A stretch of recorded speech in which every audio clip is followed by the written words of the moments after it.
Good day, good day, good day, people of God. I just wanted to come on here and give you just a really quick word of encouragement. This was in my spirit last night, and I was like, let me go up there and go out there tomorrow morning. But this wind is so disrespectful, so disrespectful.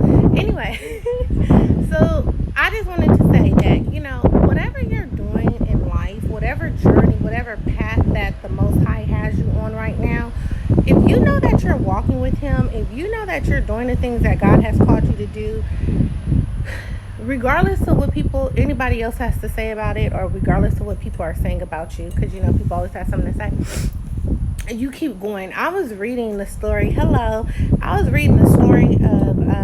Jeremiah, and I want you guys to, when you have the time, read Jeremiah 37 and 38. Hey Jasmine, hey Shika, read Jeremiah 37 and 38 hey Eric, when you have the time, because Jeremiah is minding he's a prophet, right?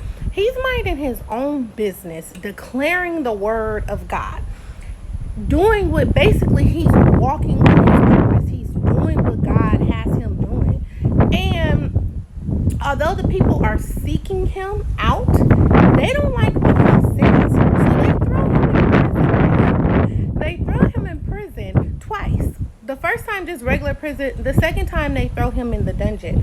All in all, because he's doing, it's more to it. You can read it. I admonish you to read it. But all in all, is because he's doing what he's supposed to do. The thing that stuck out to me, and I cannot quote the verse, but it says something like he was thrown into the miry pit. So I looked up Miry to see exactly what that was. And basically, it's just like, it's a terrible place. It's a sticky situation, an unsavory situation. But it also said something. I should have brought my notes out here, but I didn't, because I was really coming out here to check the weather before I got on live. But it was so pretty. But like I said, the wind is so disrespectful. I was like, let me go ahead and do it.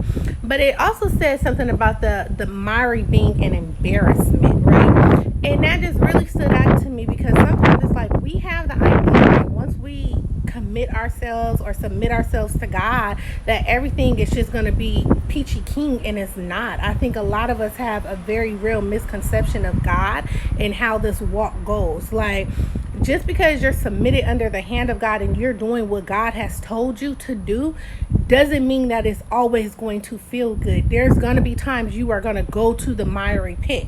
There's going to be times that we are going to be like Joseph, where we have to go through all this nonsense, for a lack of better words, or because you're doing what God has called you to do. And even if Joseph is the same, actually, right? He gets a dream from God, and then the people around him, his brothers, didn't like it. And then they sold him into slavery. Next thing you know, he's in prison also. But after that, he ends up in the palace. It was the same thing with Jeremiah. He didn't end up in the palace, but somebody actually spoke on his behalf. I think it said like an Ethiopian went to the king and spoke on his behalf to get him out. Same thing with Joseph, right?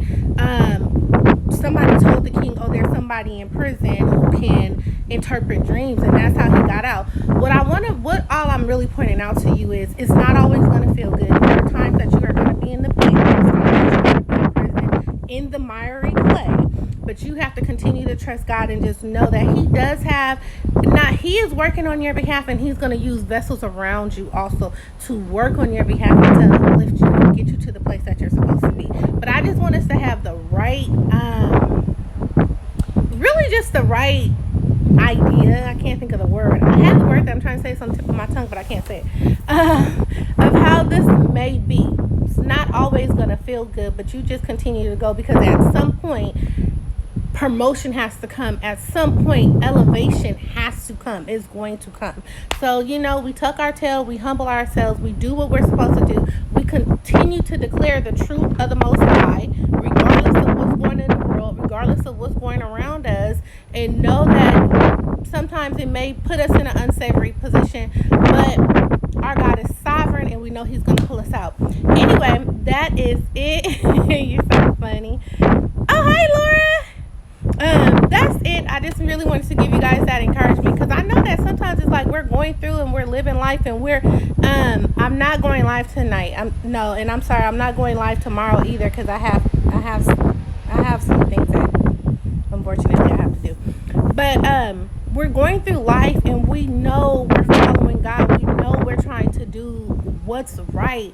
And it just seems like stuff just keeps coming up against us. Or we end up in situations that it's like, are you for real, God? And sometimes we even question like, well, I don't know if this is right because why would God have me here? God will have you there. You don't have to second guess it. He will have you there, and that is okay. You just have to trust and know that He's going to pull you out of that place. So that's it. So just hold on to that. Like I said, when you have the chance, go ahead and read Jeremiah 37 and 38. It's so you can see a little bit more what I was talking about or whatever. But the Bible is we continue to do what we're supposed to do. We continue to declare the truth of the Most High, regardless of who's around and what's going on. And we trust God to be our sovereign leader, our sovereign Lord. And that's it. Be encouraged. I hope and pray that you guys have a great remainder of the day and week and all that good stuff. Be blessed. Bye.